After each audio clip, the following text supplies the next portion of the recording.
For decades, the United States and the European Union stood as pillars of the transatlantic alliance, working together in defense, trade, and diplomatic affairs. They formed the backbone of the Western Bloc, promoting free markets, shared security through NATO, and a common vision for global stability. However, recent events, particularly the imposition of tariffs and economic disputes, have severely strained this seemingly solid framework. As tensions escalate, the question arises: are we witnessing the slow unraveling of the Western alliance? The Transatlantic Alliance was forged in the aftermath of World War II, rooted in shared democratic values, economic interdependence, and military cooperation. NATO was established to safeguard Western security, and trade agreements ensured mutual prosperity. Over the decades, the alliance withstood the Cold War, economic recessions, and diplomatic rifts, always managing to reconcile differences. However, the last few years have seen a shift toward nationalism and protectionism, shaking the foundation of this long-standing partnership. One of the most contentious points of disagreement has been trade policies. The Trump administration, advocating an America First approach, imposed tariffs on European imports, citing unfair competition and national security concerns. This move provoked strong reactions from Brussels, which retaliated by increasing tariffs on American goods. The trade war between these two economic giants has not only affected businesses, but has also fueled uncertainty in the global economy. The imposition of tariffs has become the primary battleground in this transatlantic dispute. The U.S. administration justified its actions by claiming that European trade practices put American companies at a disadvantage. Tariffs were placed on European steel, aluminum, and automobile imports, with the justification that such measures were necessary for national security. The European Union, however, dismissed these claims, calling them economic bullying and an abuse of global trade rules. In response, the EU imposed its own tariffs on a wide range of American products, from agricultural goods to motorcycles. This tit-for-tat exchange escalated tensions, raising the question of whether this was merely a temporary disagreement or the beginning of a permanent economic rift. A particularly striking aspect of the EU's retaliation was its strategic targeting of industries and states with strong political influence in the U.S. By placing tariffs on goods from regions crucial to U.S. elections, the EU aimed to pressure Washington into reconsidering its stance. But rather than backing down, the American leadership doubled down on its protectionist policies, arguing that these measures were long overdue.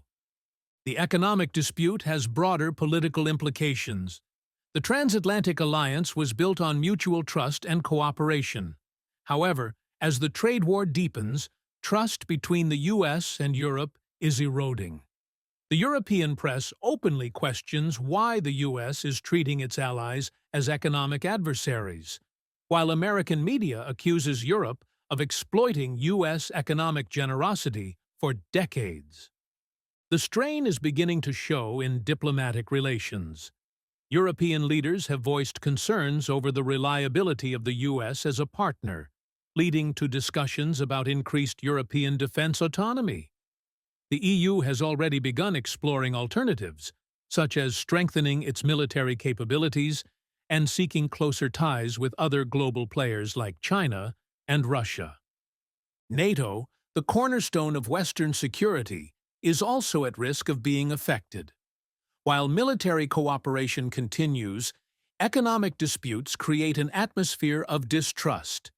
A deepening economic conflict could spill over into defense cooperation, making joint military efforts more complicated and weakening the collective deterrence against external threats. The repercussions of this transatlantic trade war extend far beyond Europe and the U.S.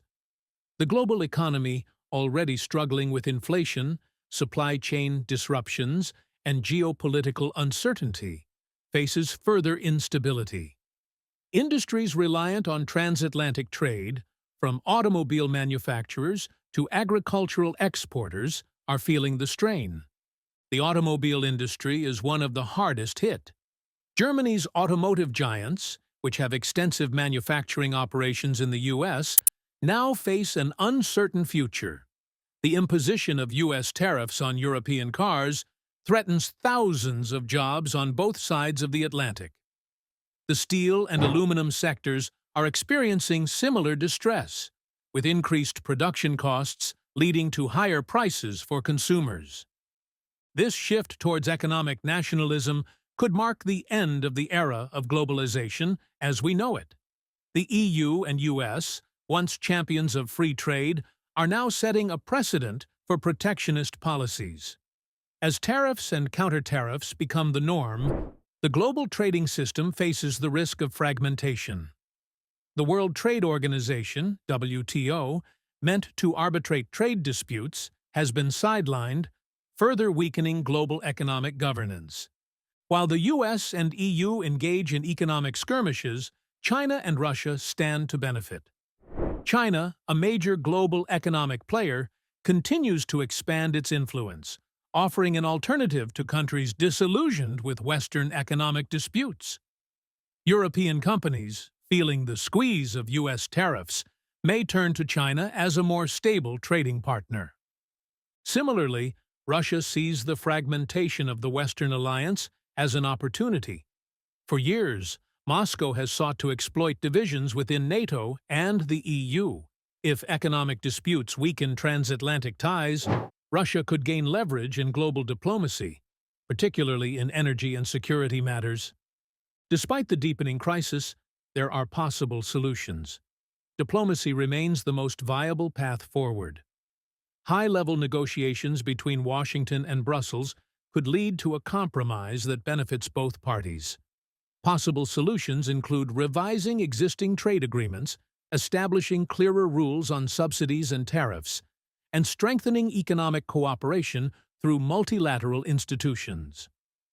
Reforming the WTO to handle protectionist disputes more effectively could also be a step in the right direction.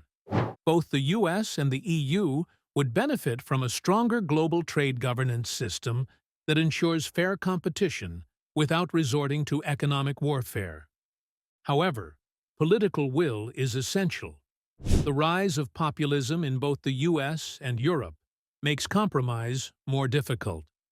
Leaders on both sides must weigh the long-term benefits of economic cooperation against the short-term gains of nationalist policies. The current crisis does not necessarily spell the end of the US-EU alliance, but it does indicate a period of significant transformation. While military and diplomatic cooperation remains intact, economic disputes are creating a rift that could redefine transatlantic relations for years to come. The coming years will determine whether the alliance adapts to these challenges or whether economic nationalism permanently reshapes global geopolitics. If cooler heads prevail, a new era of economic cooperation could emerge, one that acknowledges the concerns of both parties while preserving the fundamental principles of free trade and mutual security. But if the trade war escalates further, the repercussions could be severe, not just for Europe and the US, but for the entire global economy. In an interconnected world, economic disputes between major powers create ripple effects that impact everyone. For now, the transatlantic relationship stands at a crossroads. The decisions made today will shape the future of Western collaboration, determining whether it remains a pillar of global stability or fractures under the weight of economic and political discord.